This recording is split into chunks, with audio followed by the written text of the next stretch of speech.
doesn't it just say everything about what Bill thinks of offense and quarterbacks? I mean,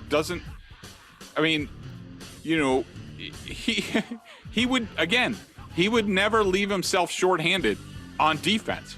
But at quarterback, the biggest position, he's like, if our quarterback gets hurt and we have a shitty offensive line, which it could happen, doesn't freaking matter. Who cares? Just run a ball. Just run a guy out there who can run around and make plays and do a read option. I mean, like, this is where we are. I mean, if this doesn't tell you how Bill views the game and contrast that to other teams, the best teams in this league, the teams that are competing for Super Bowls year in and year out, I mean, I don't know what to tell you. The Greg Bedard Patriots Podcast is brought to you by FanDuel, the exclusive wagering partner of the CLNS Media Network. Another week, another autopsy, and it's not going to be the best autopsy. I mean, there's really no good autopsy, but this is especially painful the last 3 weeks. We'll get into it. First, I'll tell you that this episode is brought to you by FanDuel, exclusive wagering partner, the CLNS Media Network, and Factor, America's #1 ready-to-eat meal kit. All right, Greg, headlines, top stories. Let's start 30,000 feet looking at this organization and this team. They're 1-5 right now. Your general thoughts?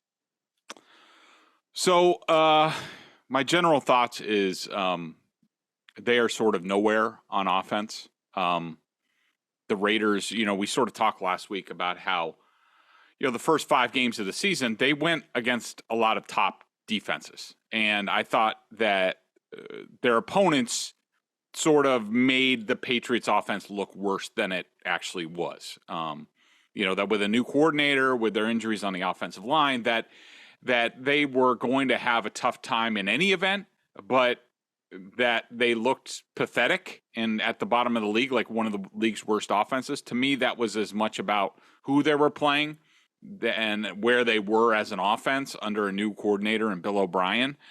But this game against the Raiders, which, look, they're improving on defense. We know that they have Max Crosby, who's unquestionably one of the best defensive players in the league, a guy that you have to account for with multiple players on every play. That's how good he is. But they don't have Nate Hobbs, their best cornerback. They're not uber talented anywhere. They don't have a very good defensive interior. With Chandler Jones gone, on the other side of Crosby, nobody really dangerous. They have, George Kuntz is, a decent player over there. They have Tyree Wilson, who's a top 10 pick, but feeling his way coming back from offseason injury. And so, look, bottom line was this was not an intimidating defense for the Patriots to go against. And if they were ever going to look capable, this was their opportunity. This was an opportunity for both the offense and Mac Jones to take a step forward. And I just think that didn't happen at all. I mean, did they do some things in the second half? Yeah, they did. They looked a little bit better. They ran the ball a little bit better. Mac made he really didn't make any plays in this game outside of the throw to Devontae Parker that he dropped. And I think it was much of the same. I didn't think that, they talked about quote unquote starting over.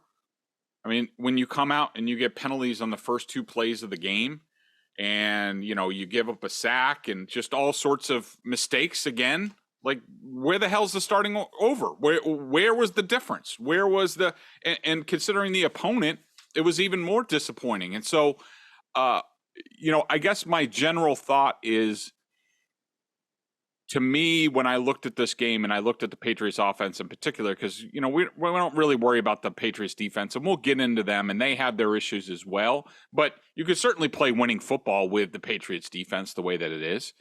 If you get a capable offense, and this offense is just incapable. And to me, the reset for the Patriots offense was, I think Bill Belichick went to Bill O'Brien in their staff meeting on Monday last week and said, look, our offensive line is terrible. Our quarterback is a shell of himself.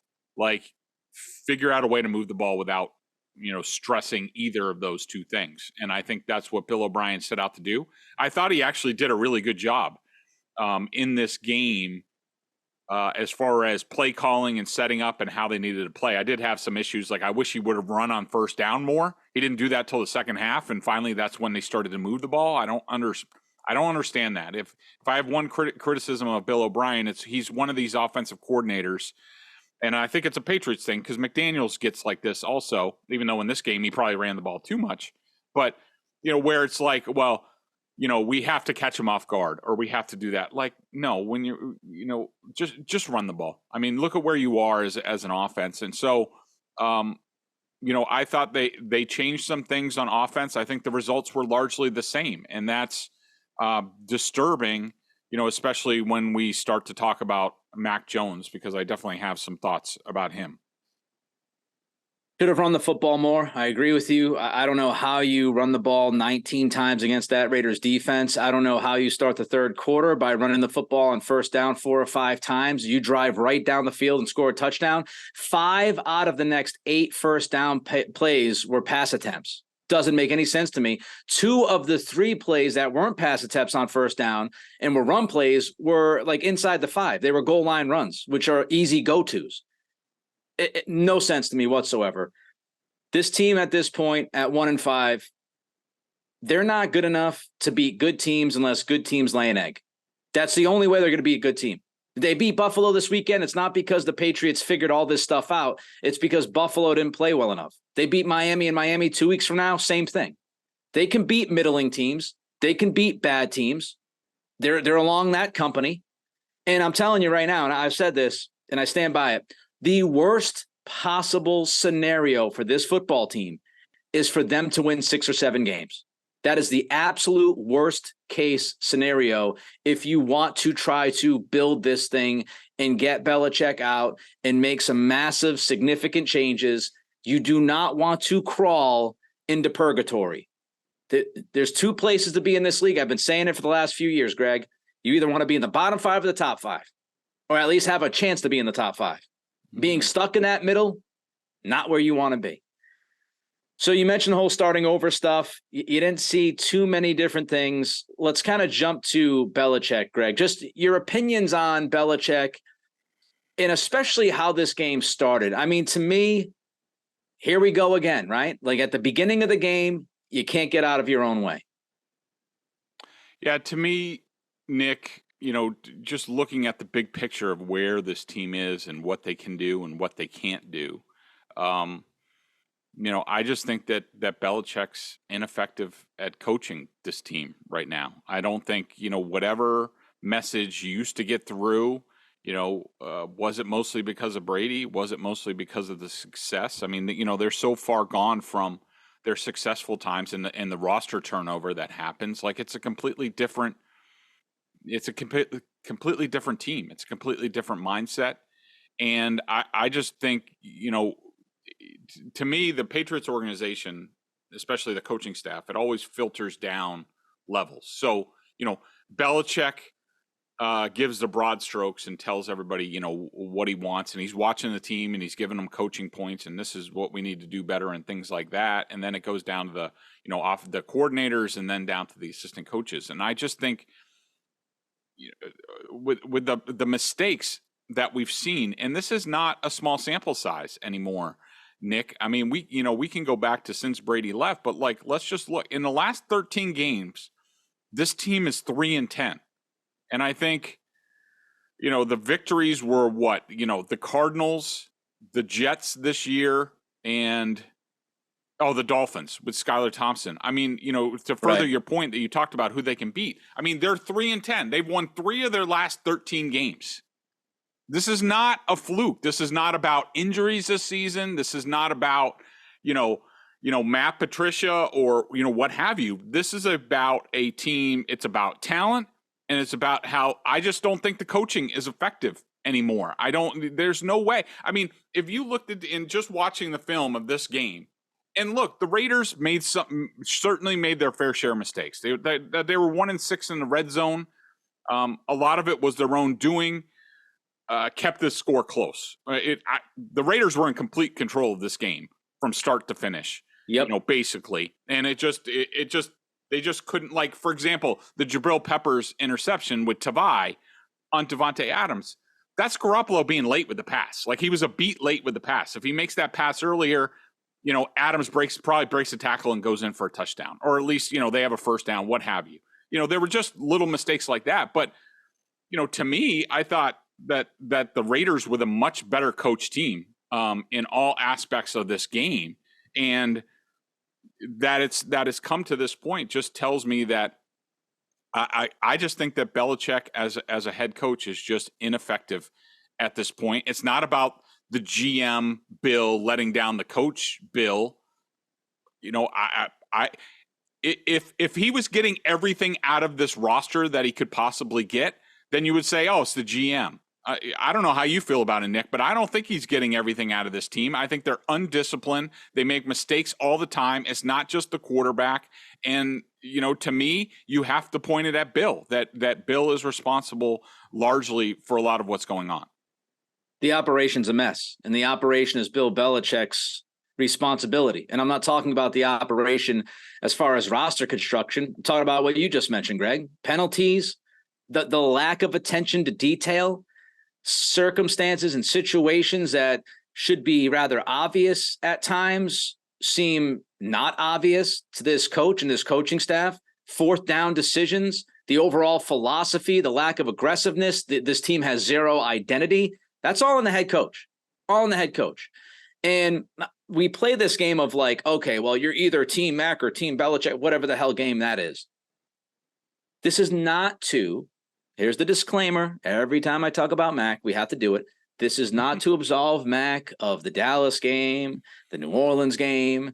I thought he took some baby steps this past week. They were small baby steps. He still wasn't good enough. He still made 4 or 5 plays that you look at and say, that wasn't good. That the pick was awful. But we've talked about this, and Greg watches the film. He grades these guys out. And the last 3 weeks, Mac has not been good. No doubt about it. But Greg has told you before that Dallas game, as we were leading into the Dallas game, Greg had said, I think it was 7 out of the last 9 or 8 out of the last 10 games or whatever it was, Mac Jones actually had a positive grade from Greg, more positives than negatives in each game. They're 3-10. So even when your quarterback is playing well, even when your quarterback has a great stretch like he had against Philadelphia in the second quarter, even when he's not looking like he's just mentally broken, you're still 3-10. It's the rest of the operation. That if you want to do blame pie is on Belichick for the most part. And again, it's not to absolve the mistakes that Mac has made. The inevitable question is not if Mac is broken, not if Mac is playing like crap, not if Mac is now one of the worst quarterbacks in the league. All of those things are true. The question to me is why? Why and how did Mac get to that point? And I don't think he woke up and just said, I now suck. I am broken. Because he played relatively well at the beginning of the season. Robert Kraft said something in an interview, Greg, that jumped out at you. Now, this interview was recorded back in August, but Kraft said something about Belichick's future during this interview that jumped out. Tell the people why that is. Yeah, I was going to maybe try to play it, but so it was with David Rubenstein, I think is the name, and so this was just released last week, but it was recorded on August 15th, and the interviewer asked Robert Kraft about Bill Belichick, and how long is he going to keep at it? He's been at it for 24 years, and Kraft basically said, "Well, you'll have to ask him." That basically like he'll decide, when he's done. And I just wanted to get the, I don't know if you can hear that, but I'm just going to, I can't. He said, I'll let you ask him. He has to decide what's right for him. So that's the direct quote from Kraft. If that's true, Nick, and I'll be interested in your opinion, I think that's ridiculous. Now, again, look, the context is it was in the middle of August. This is back when Kraft was like, I really like our team. I like how nobody's picking us. Like, I think we have a good team. This is before 1-5 and, with one of the worst offenses in the league. if that's true, then I think it's ridiculous that Bill Belichick gets to write his own ticket when he's done.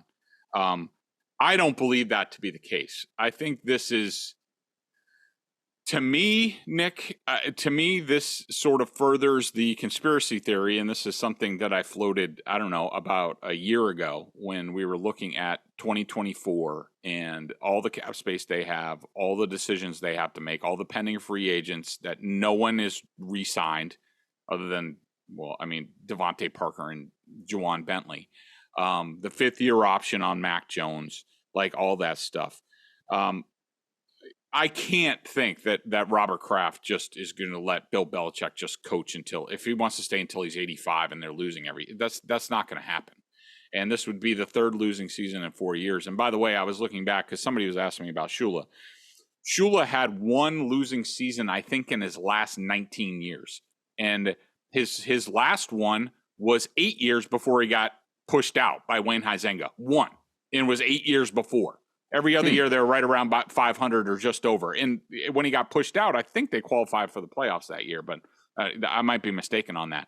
To me, this is Kraft and Belichick came to an agreement after last year and all that went wrong. And I do know Kraft was mad. And like if Bill didn't say the right things, then Kraft was ready to part ways, like mutually whatever. That they have an agreement that, all right, fine. You've earned another year. You've earned a mulligan on Matt Patricia. That decision. But if this doesn't go well, then, it might be time. It might be time for you to go do something else or go coach someplace else or something like that. So let's agree to that. We're on a year-to-year basis, but the results matter. And if the results aren't there, then we both know what the conclusion should be on your career here. So to me, I'm hopeful that that's what it was, but certainly a puzzling comment to make by Kraft. Yes, he made it in August, but definitely interesting to be sure. Couple thoughts. Number one, you can't allow your fear of Bill Belichick to dictate your decisions any longer. People have to stop fearing Belichick and fearing the wrath of Belichick. And they also, there's a point, Greg, where we get to, you can appreciate and respect what Belichick did, from when he joined the organization up until 2019. You can appreciate that. You can give him credit for that. When I look at it, I give Belichick credit for 01, 03, 04 for sure. Those 3 Super Bowls, Brady's still developing. Shrewd decision-making when it came to personnel, putting together a great coaching staff, being on top of the details, having Ernie Adams, all of those things. I also would give Belichick a lot of credit for 2018 in that Super Bowl, because in the middle of the year, it was Belichick and McDaniels getting together and saying, we have to change what we're doing offensively. We've got to change stream. We've got to do something. We've got to be run first. That's what's going to define us. They made that change. And they don't win that Super Bowl unless Belichick completely shuts down and embarrasses Sean McVay. So it's not just, Brady was the only reason Belichick. So you can give him credit. But we also have to look at what's happened since Brady left. And we also have to understand that there's been so many bad decisions. So we can't cover Belichick's ass anymore because of what he did the first 19 years, 20. You just can't do it anymore. That'd be malpractice by Kraft. Secondly, I do wonder, to go along with your conspiracy theory, Gerard Mayo, right? I think people don't want to come out, because if they do, it'll look bad on Kraft and say, well, Kraft told Mayo that he's going to be the next head coach. But to go along with the conspiracy theory, it kind of feels like he did. And if this was, hey, Bill, you got this last year, man. If you go out on top, awesome. You're going to get a statue anyway. You're going to be a hero anyway. This isn't going well. Mayo is ready to take the keys. It. He's young enough. He wants to do it. We don't want to lose him. So I think that conversation, did it happen? I don't know for a fact. I'm not reporting this.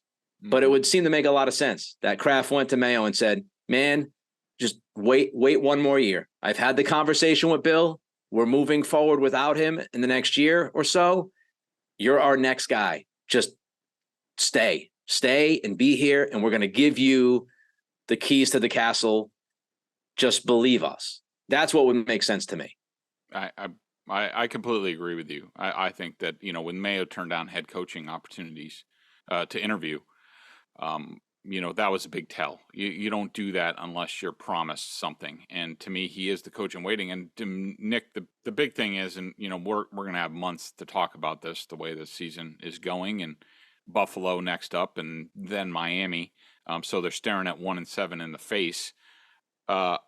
It's, what does it look like? Okay, so maybe it is Mayo, and from people that I talked to, there are some definite Mayo, and we've talked about it before. Mayo is basically, the Crafts look at Mayo as sort of like Belichick, but just updated firmware, where he can, think analytically, and is willing to take some bigger swings personnel wise, and spend some money, and not be so adherent to, I don't want any player making more than I do at $20 million a year, or stuff like that. But the big thing is like, if they do that, if it is Mayo, they can't just take Belichick out and keep everything in place. Like, that's not going to go over well with the fan base. That is just, Mayo's the head coach, Steve Belichick's the defensive coordinator, Bill O'Brien's the offensive coordinator, Matt Groh's running personnel. That it's everything except Belichick is out. I don't think that's going to satisfy anybody, and I don't think that's the direction that they should go. If it's Mayo, if they believe in his vision for the franchise in the next 10 years, let him shape the franchise in the vision that he wants. And if that means wholesale changes on the coaching staff, in the front office, then so be it. But, you just can't just take out Belichick and say, oh, well, everything's okay. I don't think that's good enough. Snap into action this NFL season with FanDuel, America's #1 sportsbook.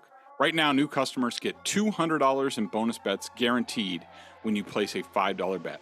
That's $200 in bonus bets, win or lose. I love those little suckers, those little bonus bets. It's like free money. If you've been thinking about joining FanDuel, there's no better time to get in on the action. The app is easy to use. There's a wide range of betting options, including spreads, player props, over-unders, and more. So visit FanDuel.com/Boston and kick off the NFL season. FanDuel, official partner of the NFL.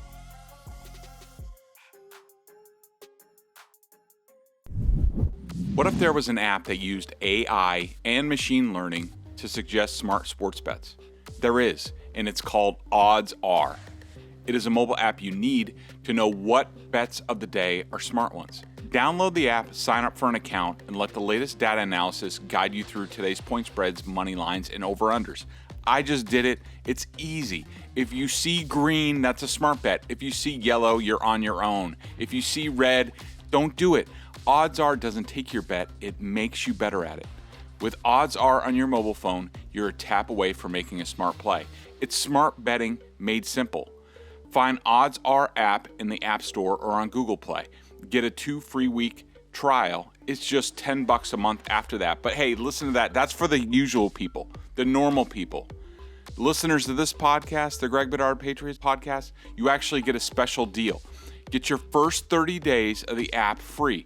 Just go to oddsr.com/Bedard to download the app. That's oddsr.com/Bedard. 30 days of smarter betting free. We'd call that a winning bet. The casinos and sportsbook want you to bet. Odds Are wants you to win. Go get it. Patriots offense, Greg, let's jump to this game now against the Raiders. First of all, what in the blue hell was going on with that quarterback situation? Yeah, good question. I don't know for sure, but first of all, the biggest thing is it's about, Belichick and his roster management, because God forbid they don't have a backup gunner ready to go in this game, where I think there was like one kick. Let's see. There was one punt return by the Raiders, and there was one kickoff return by the Patriots. So there were 3 kick returns in this game. So Cunningham has the ability to cover kicks. There were a lot of injuries, as Belichick said. So to me, this was about roster management. They were trying to steal a roster spot at quarterback. That's how ridiculous this operation is at this point. And to me, what it also said was they hate Bailey Zappi. They think he is terrible. They thought what he did in the fourth quarter of the previous 2 games was god-awful, which it was, especially this last game when he had an opportunity to go in. And they were like, what the hell is the point? If Bailey is so bad, if Mac gets hurt or if it's a blowout again and we got to put somebody in, we might as well put Malik Cunningham, who knows nothing about playing quarterback in this system, and just call a couple simple run plays, a couple read option plays, and let him run around. We have a chance to be much more productive if we do that than if we put Bailey Zappi in. So to me, that's what it was about. It can wipe off the old Jacoby Brissett versus Texans game plan if Mac goes down. Before we get into Mac, because we're going to get into him, I really hope people are appreciating this. You drafted a quarterback in the first round. You've completely mishandled him to the point now where he's looked broken. And you have no backup plan. You've mishandled the first round quarterback to the point he's broken. And your backup plan on Sunday was an undrafted free agent who has been practicing as a wide receiver. Think about that. He didn't even warm up at quarterback before the game. He warmed up at wide receiver. He didn't even take any throws to get his arm warm if he had to throw. I mean, that's all you need to know. The quarterback position is the most crucial position in all of sports. It is the one that you cannot mishandle as a GM or as a head coach. You cannot mishandle that position. And Belichick has fumbled that position so badly, whether you like Mac, hate Mac, whatever. He's ruined Mac from being at least average quarterback to being a puddle for the most part. And then an undrafted free agent wide receiver is your backup quarterback. That's where we're at, folks. Doesn't it just say everything about what Bill thinks of offense and quarterbacks?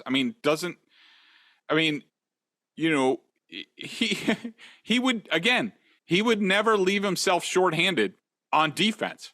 But at quarterback, the biggest position, he's like, if our quarterback gets hurt and we have a shitty offensive line, which it could happen, doesn't freaking matter. Who cares? Just run a ball. Just run a guy out there who can run around and make plays and do a read option. I mean, like, this is where we are. I mean, if this doesn't tell you how Bill views the game and contrast that to other teams, the best teams in this league, the teams that are competing for Super Bowls year in and year out, I mean, I don't know what to tell you. All right, Mac, give me a quick thought on Mac. What'd you say? I thought he was bad in this game. I really did. I did not have a positive play for him until the throw to Devontae Parker, which granted was unbelievable. I mean, he was not open. Mac threw him open.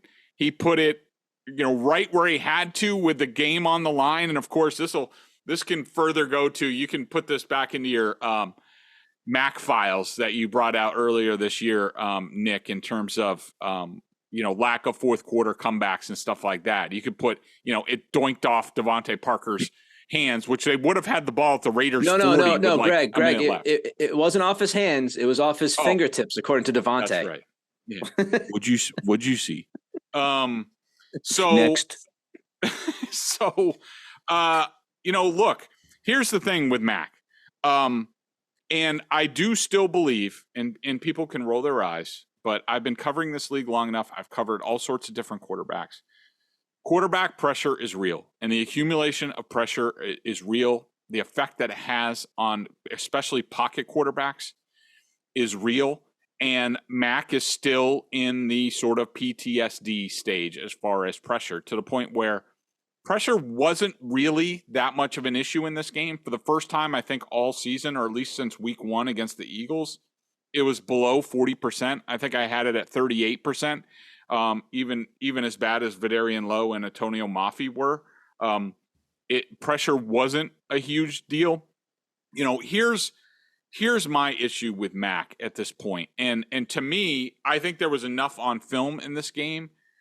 And you look at the way Bill O'Brien game plan this game. I mean, there were barely any throws downfield. Now, there were opportunities to throw downfield that Mac didn't take. So it wasn't completely dink and dunk, but it was mostly dink and dunk. I mean, most of his passes were within 10 yards or behind the line of scrimmage. And to me, it was around the offensive line and Max Crosby, but it was also about Mac, that they wanted to get rid of the ball as soon as possible. They think at this point he's so shell-shocked that the longer the play goes, the worse it can go for the team. And, look at his interception, for evidence of that. But to me, the bigger issue Nick, and where he is, and maybe he's in the process of settling down a little bit more. And we'll have to see whether he starts against the Bills and whether that continues. Because you don't just flip a switch and say, okay, a quarterback who's been sped up is going to slow down. That doesn't happen. You have to build to that. And right. But to me, the biggest issues that I had with Mac is that he left plays on the field. His eyes aren't in the right places on plays. For example, in the first quarter, the 3rd and 7, which was the Adam Butler sack, I put half the sack on Mac and half on Antonio Mafi for not reacting to the stunt well enough, which is a huge problem for him. But so what happens after the snap, Mac is locked into Hunter Henry and Kendrick Bourne in the middle of the field. The problem is that there are 4 Raiders around him. So he should have seen that from the beginning. And he also should have known, Josh McDaniels and Patrick Graham, they kind of know us. They're probably going to take away what we want to do. And so, but what Max should have done was look and say, all right, we don't have the numbers, and then quickly went backside. Devontae Parker is coming on an in-cut. It was there. And Mac didn't make the throw. He took a sack. He was staring at the middle of the field. He's doing that more and more. It happens all the time. There was, in the second quarter, Mac Jones checked it down to Ramondre Stevenson on 1st and 10 for 4 yards. Bill O'Brien had a great call. He figured the Raiders would be in Tampa 2 coverage. They were in Tampa 2 coverage. He had a beater called, and he had Kendrick Bourne on the left sideline with his hand up, but Mac never looked over there. His eyes aren't in the right place. That happens all the time. You have the interception. If people want to look, I have a thorough breakdown on BSJ on all my minus plays for Mac, what went wrong. I also have video that you can watch. There were also third quarter, 3rd and 8, Mac Jones pass incomplete, short left to Hunter Henry. I think that was when he was well covered.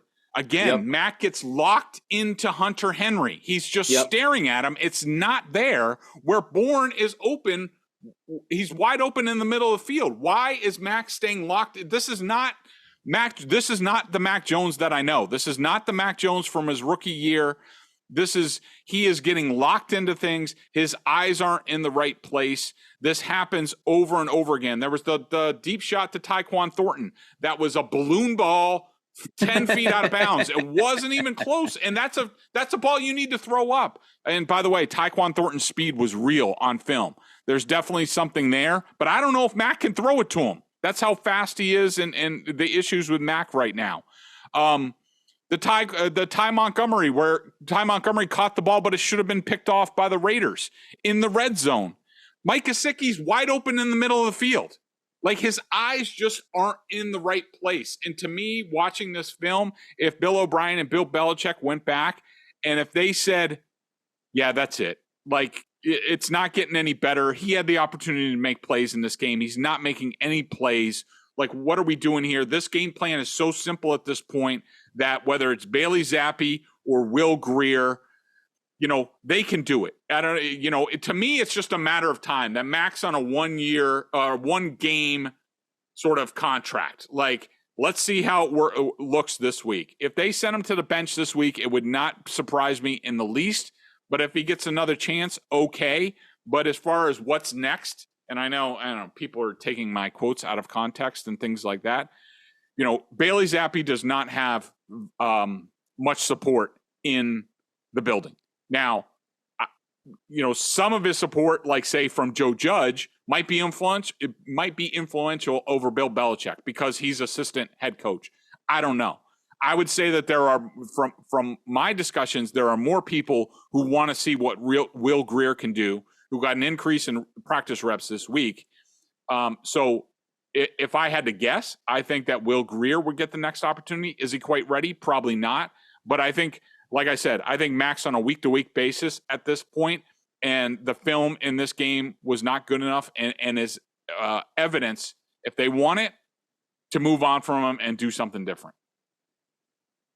I think you've got to keep him in for as long as you can keep him in. And I say that because this is about 2024 now. And whether you want to keep Mac or not keep Mac getting benched or Mac, continuing to just look god awful is really a bad scenario for this team in the long term. And not even if you don't believe in Mac Jones, because what you want is you want to try to rebuild his value. And because right now, if you traded him, you might get like a 5th round pick for Mac. Trey Lance went for a 4th, and that guy played a handful of games in 5 years. So you might get a 4th. But here's the thing. If you believe that he's capable of taking the baby steps and getting not back to what he was at the beginning of the year, but if you can get him through the next couple of games and the schedule softens and he plays like at least a decent NFL quarterback, that will raise his value because other teams will look at him and say, you know what? He wasn't going to get much more out of that system with how it was run and with the lack of talent. So you might get a team willing to give up a 2nd or 3rd round pick this offseason if you can rebuild his value. If you shut him down, you shut him down. That's it. And his value doesn't go up. It doesn't go down. It's just, it is what it is right now. And then people look at him as a reclamation project. So I understand, and I can't debate people that want to shut him down now. If that's what you want, that's what you want. Okay, I get it. But if you're looking at the big picture and trying to set this team up to be as good as it can be in 2024, even if Mac is not part of the picture long-term, and even in 2024, the best thing you can do is try to rebuild some of that value so you can get a better draft asset, more draft capital out of the guy you picked in the 1st round a couple of years ago. So unless you're absolutely sure that Will Grier is an upgrade, yeah, you keep throwing Mac out there. If he flames out, you lose more games. He flames out, whatever. But you're taking a shot that he can slowly kind of get back and rebuild. And if you're at the end of 2023 saying, man, that was a shitty season, but the quarterback is not a lost cause, you're better off than saying everything sucks, everything was shitty, the quarterback is done. So I think you have to, even in the long term, even if you don't want him, you've got to try to repair that so you can get something for him this offseason. With the busy fall season already in swing, you might be looking for wholesome, convenient meals for jam-packed days. Factor, America's #1 ready-to-eat meal kit, can help you fuel up fast for breakfast, lunch, and dinner with shelf-prepared, dietitian-approved, ready-to-eat meals delivered straight to your door. You'll save time, eat well, and stay on track with your healthy lifestyle. Too busy to cook this fall, but want to make sure you're eating well? With Factor, skip the extra trip to the grocery store and the chopping and prepping and cleaning too, while you're still getting the flavor and nutritional quality you need. I got to say something. The flavor is so on point with these meals, whether I had like this, barbecue chicken thing, and my wife, like we all, the number one thing when I would ask my wife about like, what do you think about that? She's like, the flavor is awesome. And I'm telling you, it comes right to your door. I love the shipping. This October, get Factor and enjoy eating well without the hassle. Simply choose your meals and enjoy fresh, flavor-packed meals delivered to your door. Ready in just 2 minutes. No prep, no mess. I'm telling you, you guys are going to love this. Head to factormeals.com/Bedard50 or use code Bedard50 to get 50% off. That's code Bedard50 at Factor.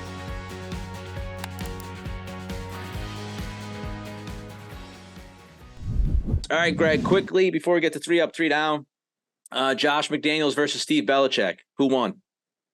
I thought Josh McDaniels clearly won. I mean, you look at especially their early 3rd down success. This was, to me, on film, McDaniels and Garoppolo anticipating exactly what the Patriots were going to do as far as bringing pressure and how they're going to play coverage. Like, every time it seemed like they had an answer for what the Raiders were going to do. And, that the Raiders were running as many plays that they did. I was watching the film. I was like, oh my God, it's just turned to the second quarter. Like they're on the field forever. And if that receiver doesn't drop that pass on third down, the Raiders are off to the races. And I just thought that, again, the pass rush was pretty much non-existent in this game. And the Patriots, again, blitzed more than they usually. I've never seen a Patriots defense blitz as much as they have this season, which sort of tells you where they are. And I thought Garoppolo, for as jittery as he is, looked pretty comfortable in the pocket. They had a good plan against Devontae Adams, but it looked like the Raiders went in like, look, we know they're going to take Devontae away, and they're going to selectively, double Jacoby Myers at times. And, we have to have answers, and Meyer was an answer. That was McDaniels anticipating what they were going to do. And I just thought, I didn't think that the Patriots ever made the Raiders uncomfortable in this game. Yes, the points weren't there, and some people will point to bend but don't break. But again, I think that's another thing that's a sort of an ancient sort of tactic in today's game. Bend but don't break. I just think those yards, I think that time on the field, it accumulates. And, I thought that, I thought they did some good things up front. I thought they did a good job against the Raiders running game. I like we talked about last week, I hate the Raiders guards, and they, especially Christian Barmore, completely own the matchup against those guys. And so that helped control the running game. Peppers was a beast, but I thought there were issues, big issues in the secondary. Again, I thought J.C. Jackson was an issue. That was a legit DPI. He tugged the guy's jersey. That's going to get called. That's what he does. That play, as much as anything, probably cost the Patriots a chance to win this game. And it can't happen. And he had other coverage issues. Remember last week, Nick, we talked about how he had a coverage bust when he was playing man-to-man and everybody else was playing cover 3. He had the exact same bust again, leaving Devontae Adams wide open, but Jimmy Garoppolo just didn't see him. And there's a lot of that stuff going on. The touchdown to Jacoby Myers was a complete cluster bleep on the part of the defense. You don't like the let's defend Michael Mayer with 5 guys. You didn't like that defense. That was unbelievable. And to me, that was either, I think it was Kyle Duggar. It could have been Jabril Peppers, but I think that is Kyle Duggar getting exposed again. I think he was supposed to rotate and be the middle of the field safety. Miles Bryant is playing for help, and there's no help there. And so they just have those miscues as well on defense that just, cost them big time in these games when they do keep it close. And so, to me, the Raiders were very comfortable on offense. McDaniels knew exactly what they were going to do. They had no problem with it. And really the Raiders, only opponent in this game as far as their offense was their own mistakes. And they made a lot of mistakes. That's where they are. They're just not that good. And thank goodness for that, or we could have been looking at another blowout in this game. Yeah, bend, don't break. Patriots defense bent, Raiders offense broke in the red zone. And heading into this game, they were, 20th, I think, in the league in red zone offense. And that was only because they converted a couple against Green Bay. Before that Green Bay game, they were one of the worst red zone offenses in the league. The holding, the dropped pass on that first drive led to the field goal. Then you had another hold on Mumford when they were about to walk into the end zone. So I think this defense was not nearly as good as people thought it might have been if you look at the final score. They allowed 5 out of the first 7 third downs to be converted. Raiders were 29th in the league, third down offense entering the game. They couldn't get him off the field. Michael Mayer, love him, Notre Dame fan. Told you he's good. But Michael Mayer single-handedly kills you on 3 third downs to start the game. Blown coverage for the Myers touchdown. Just no pass rush. Just not. And look, the pass rush. Uche is banged up, limited. Keon White got concussed at the beginning of the game. You don't have Judon. I get it. Injuries have something to do with this, but I'm just telling you the results. the defense is not as good as you thought it was on Sunday. That's what I will say. All right, before we get to 3 Up, 3 Down, check them out over at BSJ. Bedard, Giardi tag teaming on the Patriots with film and all that good stuff. Also, Hags joined the crew yesterday. That was announced. So Haggerty is part of the crew writing Bruin stuff on BSJ. So you want to check them out as well. I believe there's some kind of a special, right, Greg, with Haggerty? Yeah, if you go there, and also for our Celtics coverage to kick off the season, either Celtics 23 or Hags gets you 20% off the annual rate. So there you go. I also remind all of you, episode brought to you by FanDuel, exclusive wagering partner, CLNS Media Network. New customers get $200 in bonus bets guaranteed when you place a $5 bet. Quick, lightning version of 3 Up, 3 Down, Greg. 3 Up. Let's start positive. Christian Barmore. I thought this was one of his best games as a Patriot. He was tremendous in this game. Kendrick Bourne. While, a lot of outside of the 36-yard pickup, it wasn't anything out of the ordinary. But, I mean, look, where they are with an offense to be that productive is tremendous. And, let's give a nod to Jabril Peppers for that ridiculous hit and causing an interception, which, bailed out the defense again. They actually made a play, but I think that was actually more Jimmy Garoppolo being late with the ball with anything. But, it's what he does is real. And thank God that somebody made a play on that defense. I love Peppers, man. I know he'll mess up from time to time, but I love that guy. I thought Tavai and Jennings were good on the edge against the run. Thought they played pretty well. I think Jennings made a number of plays for a guy that hasn't played a ton of snaps, throughout his career. When he's been given the opportunity, he's handled himself pretty well. I also give credit to Ezekiel Elliott. I thought Zeke showed some pop, and I don't know why. I don't know why Zeke had 7 carries in this game. Again, I think that's play calling malpractice by Bill O'Brien. So I'll mention Zeke as well. 3 down, Greg. Yeah, by the way, on Zeke, I just want to say that to me, he's their best offensive player right now. And while I'm a Ramondre Stevenson guy, there comes a time when you need to make a decision. And I think that Zeke deserves to be the lead back, and they need to feed him. And that looks good. That's one thing that looks good on offense. Can I just say this quick? Hold on, before 3 down. I want people to absorb what Greg just said. Your best offensive player is the guy that was signed in August? Straight off the couch. That's your best offensive player right now. All right, 3 down, Greg. Mac Jones, we talked about him. Vidarian Lowe gave up, I think, 7 total quarterback pressures. He was put in a tough spot. He was on an island against Max Crosby a lot. No good. I also, Antonio Mafi was terrible. I also want to mention J.C. Jackson. He was awful.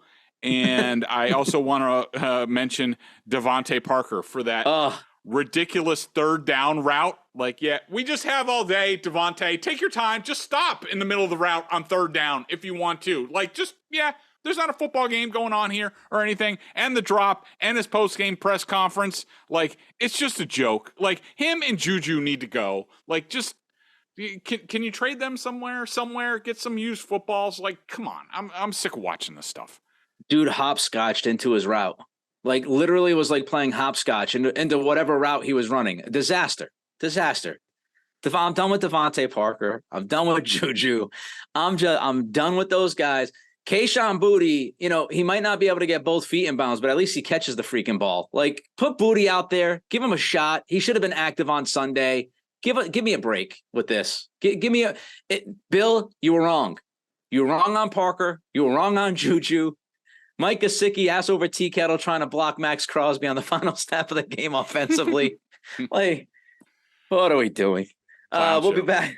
We'll be back later in the week to preview Buffalo, because I'm sure we're going to be very optimistic to say that things going to get better with Buffalo coming to town. Until then, he's Greg and I'm Nick. The CLNS Media Network is powered by FanDuel. Sign up at FanDuel.com/Boston and get in on the action with $200 in bonus bets guaranteed when you place a $5 bet. That's $200 in bonus bets, win or lose.